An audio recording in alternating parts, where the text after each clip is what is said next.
This is my new Ekilstuna. This is a frame back. It has Swedish steel. Very hard steel. We worked on this previously.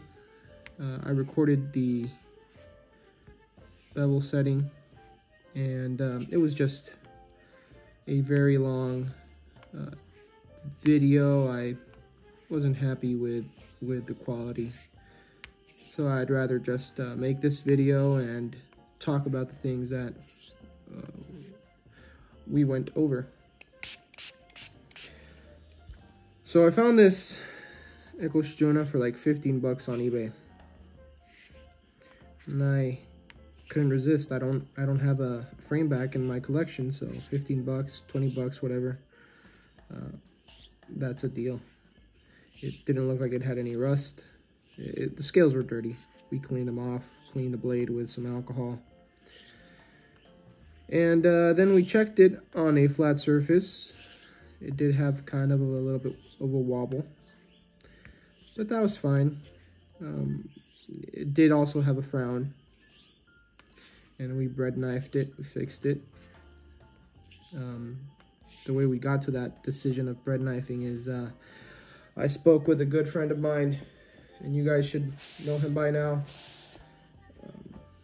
Martin Test Shaves. He has a reputation of doing some really nice work on razors, restoring them. You know, he has worked with metal his entire life. So I said, who better to ask than Martin? He recently did a video, and you guys should check it out. He bought a Puma on a marketplace. It had a pretty big chip, and he fixed it pretty quick, honed that razor pretty quick as well. So anyways, you guys should check him out. And he gave me the idea of bread knifing, fixing that smile, and it went really quick. I keep saying smile, I mean frown. So we fixed the frown, and then we were deciding whether to use tape or not. Right now I am using Super 33. I did want to use Super 88, but it's still on its way here from the Amazon warehouse. Anyways, my reasoning with using tape is at first it's better to use more tape rather than less, because you can always take a layer of tape off if everything is going smoothly. You can take a layer off, but you can't put back the material that you took away. So when I get a vintage razor lately, I opt for using more layers of tape rather than using less, and then wanting to go back in the process and not being able to, because once you take material off, you can't really put it back up. It's like cooking. When you're cooking, you can always add more seasonings later in the process, but if you put a bunch of, let's say, hot sauce or too much salt, it's more difficult trying to fix that dish. So in this case, it's easier to put more layers of tape and protect yourself, and then take them off slowly. Anyways, we got the razor to cut arm hair. It cuts it pretty good, and that was at the 5K level. Also, another thing interesting that I did in the last video that I made, but I'm not posting because I wasn't happy with the quality, is that after bread knifing it, the bevel setting stone that I used was the King 800, and I used it just enough that I didn't reach the edge. Did a few passes, and then I switched to the Shapton 1.5 on my flat side. And where did I get that is, I'm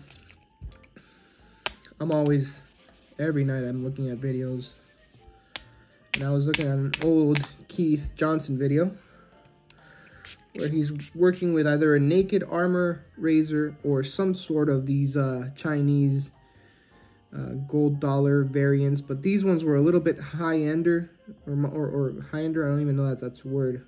They were more high-end than the gold dollar, but not as good as a European razor. And he was saying, you know, it's for 50 bucks, this is not worth the money. And then I looked into the comments, and I saw Bella Moneta, which is someone I respect a lot. He said, you know, gold dollars, and he mentioned the razors that Keith was using in the video. You know, I'm not sure I'm going to take those any longer when I'm in my honing service. Because they're more trouble than what they're worth. And Keith said, you know, I agree with you, or something along those lines. But then he said something interesting. He says, in order to make them start the honing process, he starts at a really coarser grit and does like 1/4 of the work there, and then he switches to his normal bevel setter. And I said, you know, that makes sense to me. It's something I've had in the back of my mind as well. We set the bevel on the 800. We did like half the work there, and then we finished on the 1.5. We went to the 5K, and now we're here at the Tsushima Nagura, changing that scratch pattern into a J-Nat one, because from here we're going to go straight into the finisher, which is my Nakayama. Excuse me. My Nakayama. So I've heard these Swedish steels, which are a tougher steel, they're harder to hone, but they take a really nice J-Nat edge, kind of like those Wit and Butchers. So we'll see.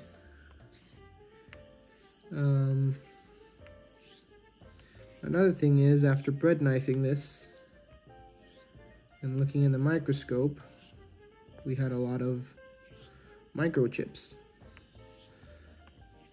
Those microchips, I couldn't see them with my eyes, but I could see them with this new scope that I have. And HHT, it was doing it. It still had the micro chips. And also, I did the nail test, and it was passing the nail test, but I was looking at the microscope, and it still had those microchips. I wasn't satisfied. I kept going until I took them off. Why? Because lately with this new microscope, I've noticed that even though I can get HHT, I don't feel those microchips when I'm doing the tests. I always seem to get like better shades when I take them completely off and I have a straight line. That's just me.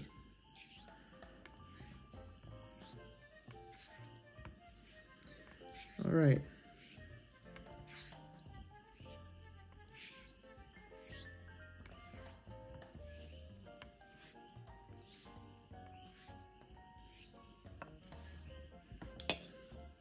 I get some stones that are arriving this week I'm excited for.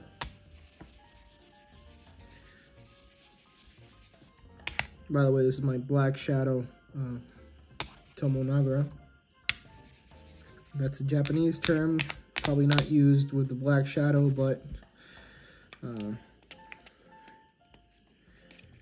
this is my channel, and I know what I mean.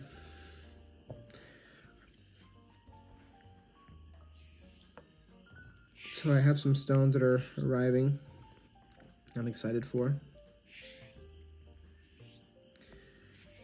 Eric, the Cajun Blade, he's helped me with making some gumbo, and I'll put a video here, overlay it so you guys can see the result. Quick little intermission here.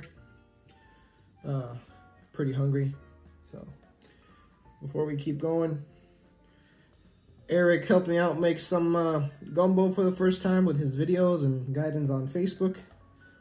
I'm just hoping I get invited to the cookout and have some of these.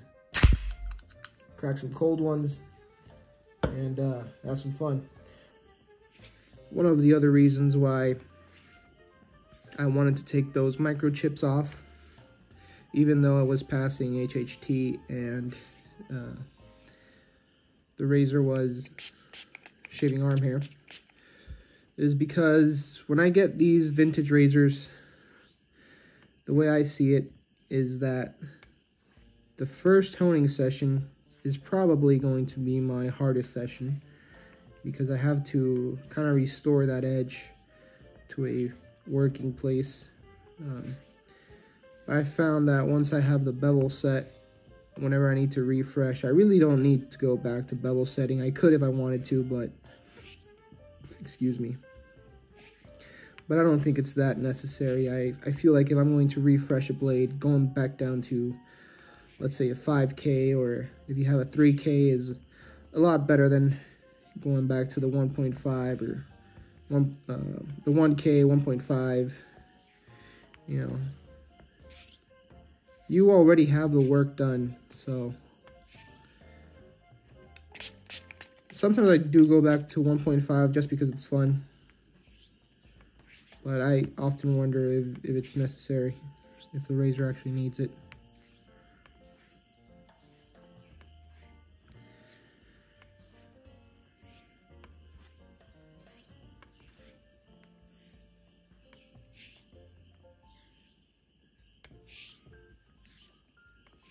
Excited to try out this Swedish frame back. This is from, I'm not sure if that's John Engstrom, and I'm not sure if that's how you say it.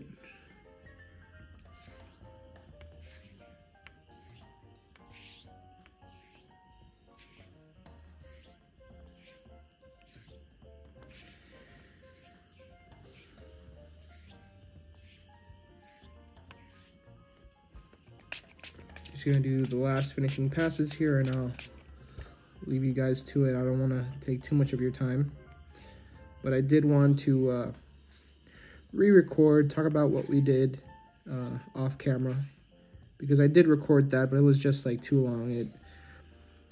Getting this razor to where I wanted it, it was like 40 or 45 to 1 hour. That's my dog. Of video footage, and that's just way too much. This razor is, at the tip, it was 6/8, and at the back, 5/8. After bread knifing and fixing it up, that might have changed, but just so you guys have an idea.